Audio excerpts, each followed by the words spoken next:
Si estás viendo este vídeo es porque no sabes por quién votar este 1 de julio. Yo estaba en esa misma situación, así que me dediqué a hacer una investigación profunda de quién podría ser mejor presidente para México. No tengo preferencia por ningún partido político, en realidad toda la política en México me parece una cuna de ratas. En este vídeo no me concentraré en si Josefina es una borracha o Peña Nieto no leyó 3 libros, me concentraré solo en las propuestas que hacen los candidatos en sus páginas web y en el debate presidencial así como en las decisiones que tomaron en sus distintos cargos, me concentraré solo en las propuestas que tengan que ver con economía, porque si tu candidato te promete que construirá muchas obras públicas, si no hay dinero para hacerlas, entonces es imposible cumplir. La dinámica será la siguiente. Cada candidato hará sus propuestas y al final las analizaremos detenidamente, en base al análisis a cada candidato, calificaré sus propuestas como muy mala, buena o muy buena. Para elegir el orden de los candidatos solicitaré la ayuda de nuestra edecán. Y el orden será, Peña Nieto, Ramlo, Josefina y Cuadri. Comencemos por Peña Nieto, él es un abogado que desciende de una familia de políticos y su partido es el PRI. Veamos qué propone el candidato en materia de economía. Mis propuestas son fomentar la competencia para tener productos más económicos, reactivar el campo, detonar el potencial en sectores como el turístico y el energético y ampliar la participación privada en Pemex. Antes de comenzar me gustaría dar unos conceptos de ideologías económicas básicas para comprender mejor. A raíz de la crisis de los 30, Roosevelt creó el New Deal, este estaba basado en las ideas de John Maynard Keynes, él decía que el gobierno debía controlar la economía en épocas de crisis. O sea que el gobierno debía invertir en salud, educación, alimentación y energía, esto se llama keynesianismo. Por el otro lado tenemos a Friedrich Hayek, él decía que si el gobierno dejaba de proveer servicios y regular mercados la economía se corregiría sola, esto es el neoliberalismo y ha sido la ideología dominante desde los años 70. En resumen, el keynesianismo dice que el Estado debe invertir en cosas básicas para crear empleos y el neoliberalismo dice que se debe eliminar el control de precios, vender empresas estatales y eliminar barreras de importación para dejar todo en manos de privados y la competencia entre estos hará que los servicios mejoren y sean más baratos. Peña Nieto dice que va a fomentar la competencia para tener productos más económicos por lo que se entiende que apoya el neoliberalismo, analicemos un poco esto.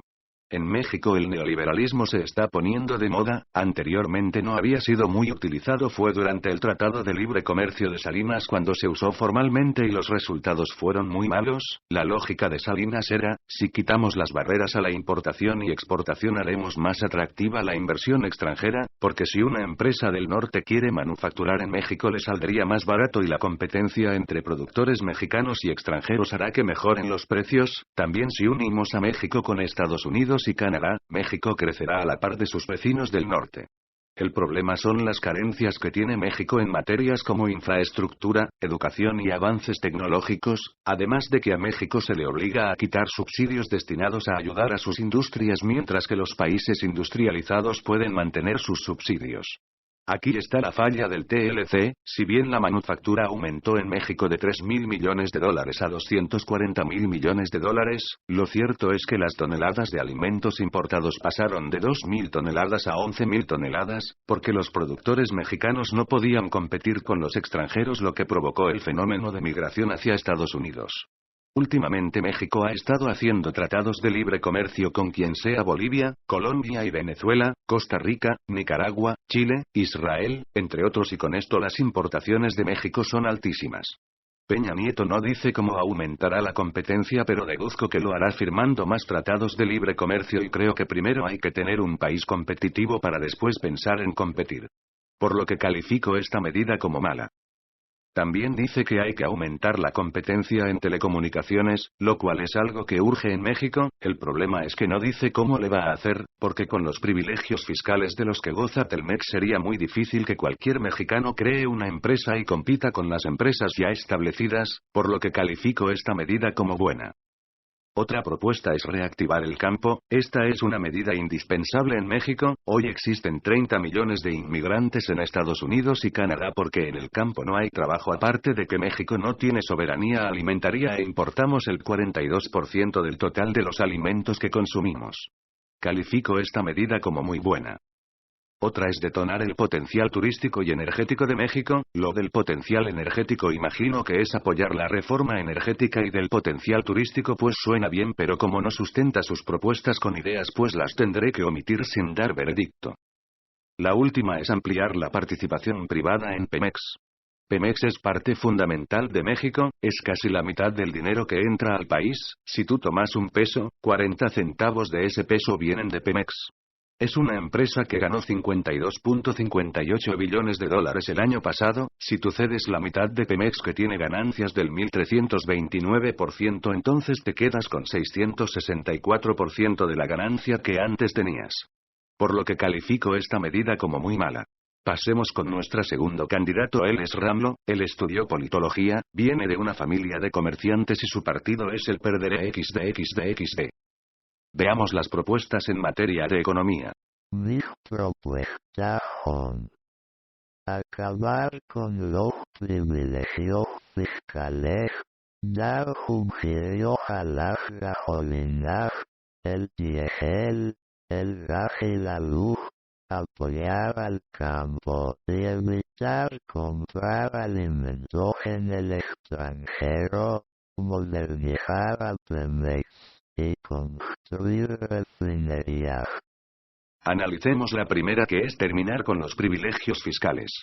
En México los 420 grandes grupos empresariales solo pagan 1.78% de sus ingresos totales, mientras que las empresas generan 60% del ingreso nacional. Su contribución de impuestos sobre la renta es solo 2.65% del Producto Interno Bruto. En cambio, los trabajadores, que aportan el 25% del ingreso nacional, contribuyen con 2.20%.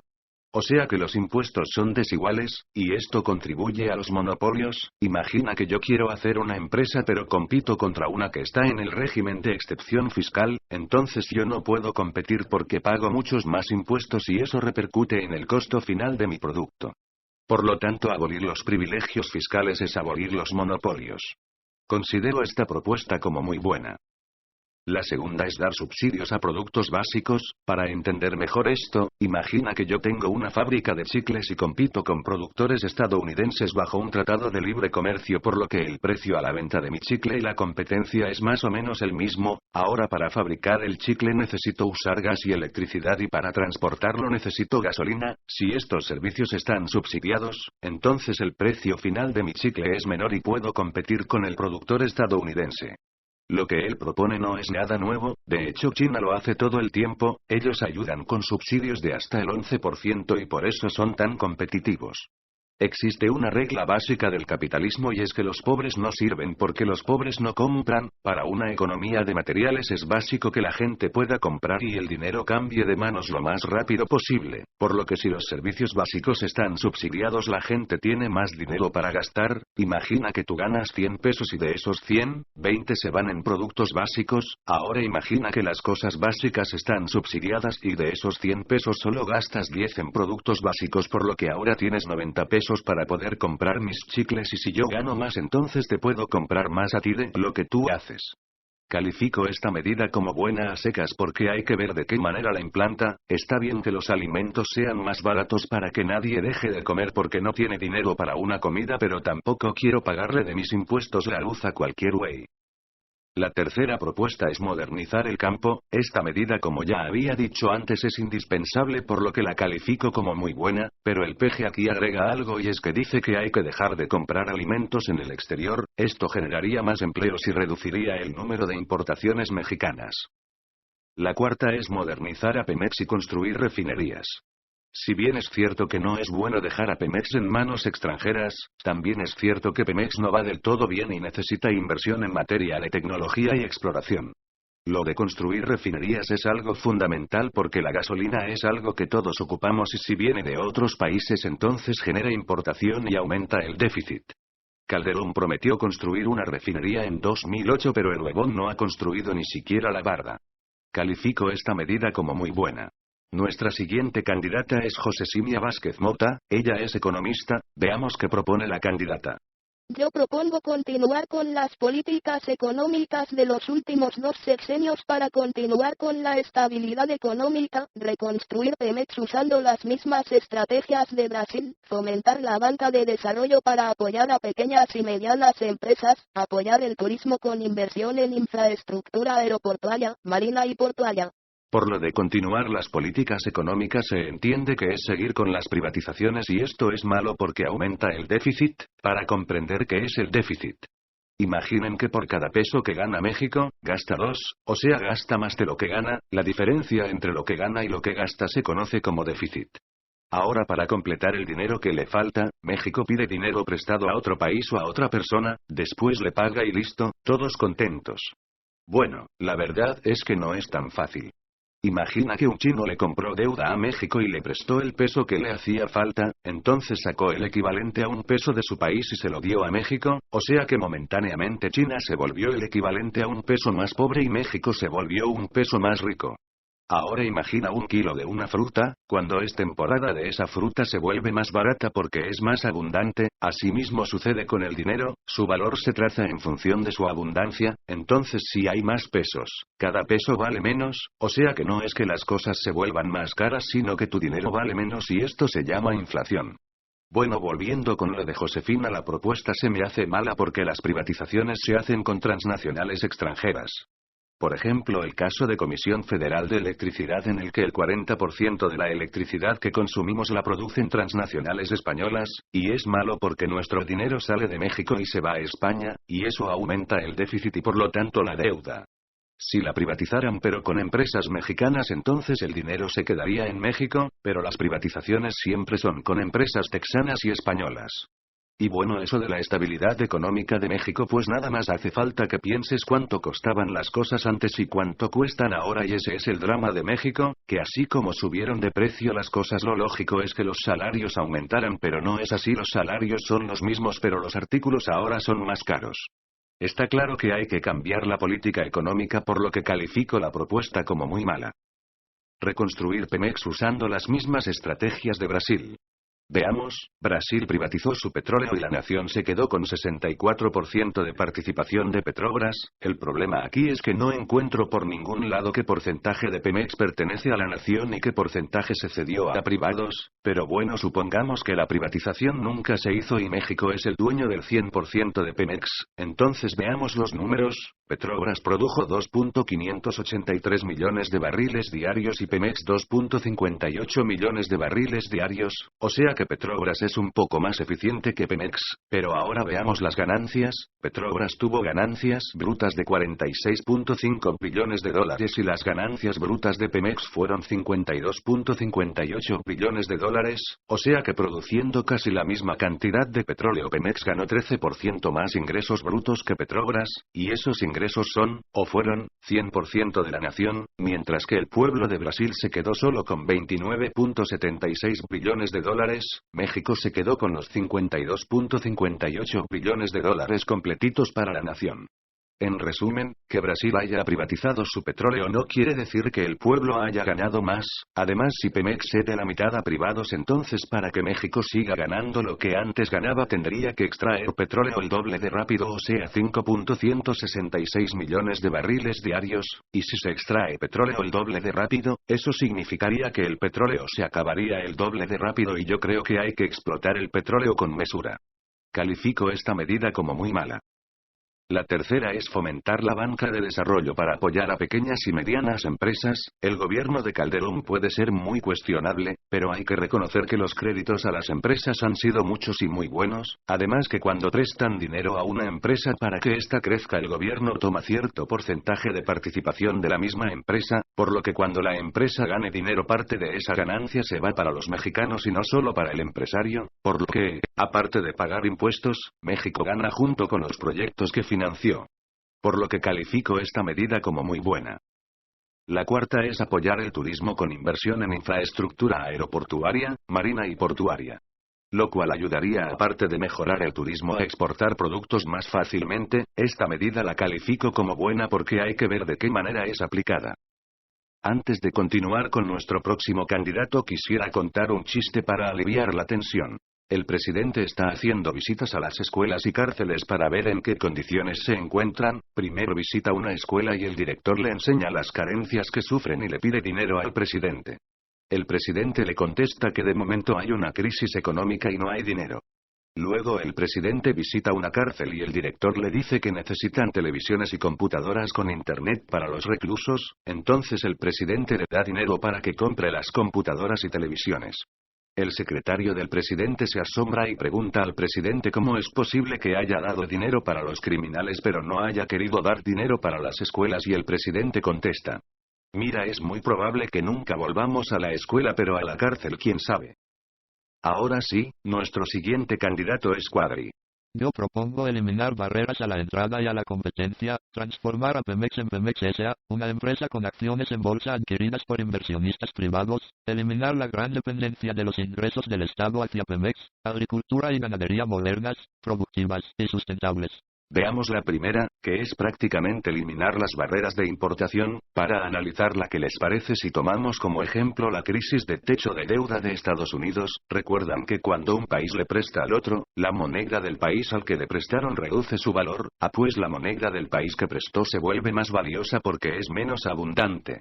Algo así experimentaron los estadounidenses en el 2008. Déjenme contarles lo que sucedió. Estados Unidos debe mucho dinero, y por tanto necesita mucha gente para que le preste. Digamos que China le prestó a Estados Unidos y ahora la moneda china es más valiosa. Entonces, si con $7 puedes pagar el sueldo de un trabajador en Estados Unidos, en China con esos $7 puedes contratar a 5 chinos para que trabajen todo el día. Entonces las fábricas se trasladaron a China y dejaron a los estadounidenses sin trabajo. Entonces la gente no pudo pagar impuestos y Estados Unidos no pudo pagar el dinero que debía, y esto se conoce con el nombre de recesión. Y así fue como los que tanto defendían el neoliberalismo y el libre mercado sufrieron sus consecuencias en carne propia. Ahora veamos qué pasa conmigo que produzco chicles. Si no hay impuestos ni limitaciones a la importación, si yo manufacturo mis chicles en China me sale más barato que manufacturarlos en México, y si no hay impuestos a las importaciones entonces yo puedo trasladar mi fábrica a China, y después venderles a los mexicanos chicles sin pagar impuestos de importación, por lo que mi única contribución con México sería el IVA y me llevaría el dinero de los mexicanos a otro país. Defino esta medida como muy mala. Ahora pasemos a la segunda, que es que Pemex cotice en bolsa. O sea, primero le dicen a México que lo que le falta a Pemex es tecnología y ahora le hacen falta fondos. Pero si Pemex tiene márgenes de ganancia altísimos, el petróleo se vende con margen de ganancia de más del 1000% de lo que costó extraerlo. Sin embargo, todo ese dinero se va a obras públicas porque México es totalmente dependiente de Pemex. Entonces, aunque Pemex gane mucho, no puede invertir dinero en sí mismo.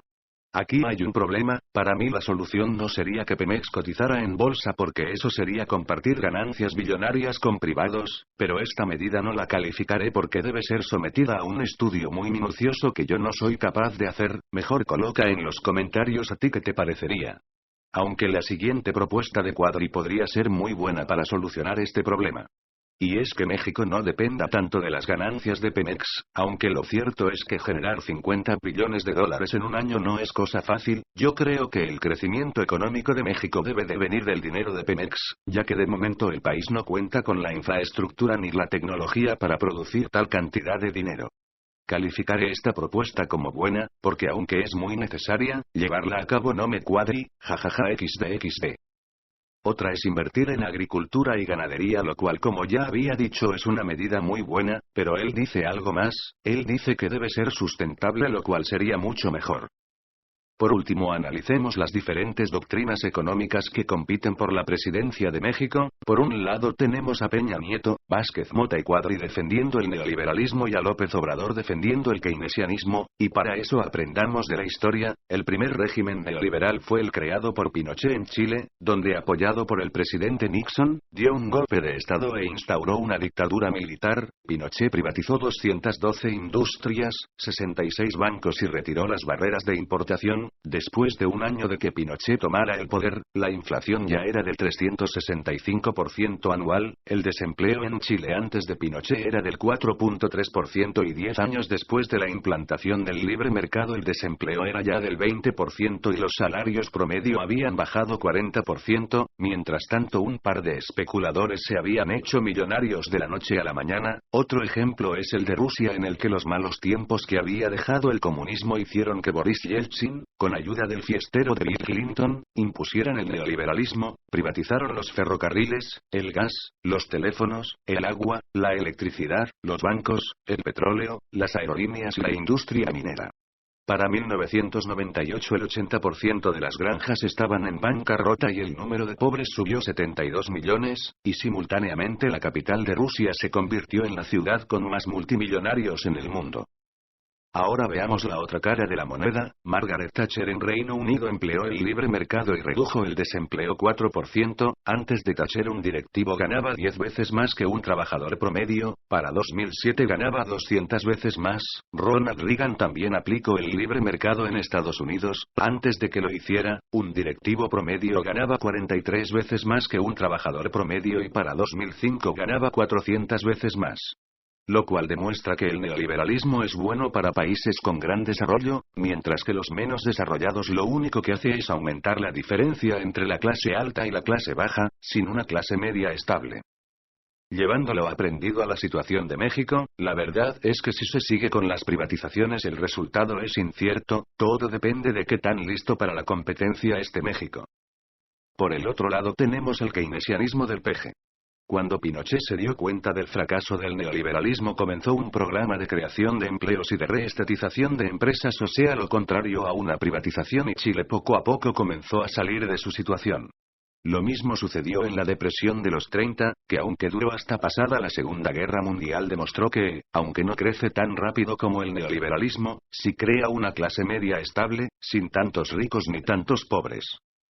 Por lo tanto, calificaré el keynesianismo del PG como bueno y el neoliberalismo de los demás no lo calificaré, porque si se lleva a cabo los resultados no pueden ser previstos a ciencia cierta, por lo que, puede ser muy bueno o ser muy malo. Por ejemplo, en Rusia, cuando Yeltsin privatizó el petróleo las cosas se pusieron muy mal, pero cuando llegó Putin a la presidencia le estatizó parcialmente el petróleo y dejó una pequeña parte a privados, y a Rusia le fue muy bien, ya que con el dinero del petróleo lograron importar los alimentos que tanto les hacían falta, ya que en Rusia los cultivos no producen mucho y sufrían hambrunas, aunque también es cierto que la industria rusa está mucho más desarrollada y no puede ser comparada con la mexicana, a la cual todavía le falta mucho. De cualquier forma, con lo que ya se privatizó de Pemex ya debería ser suficiente para ver resultados favorables sin necesidad de privatizarla aún más, además de que Rusia tomó la decisión de privatizar porque había una muy fuerte escasez de alimentos, o sea, privatizaron porque la situación ya era alarmante. Todo depende de qué tan desarrollado esté México para poder competir con el resto del mundo, aunque mi previsión es que México le falta mucho para competir contra las transnacionales extranjeras.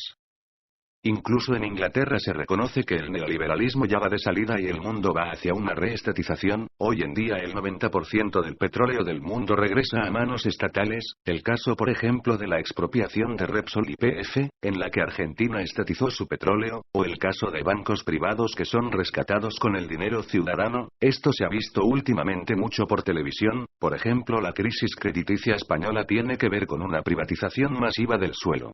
En resumen, el neoliberalismo fracasó en el mundo, pero en México apenas va de entrada.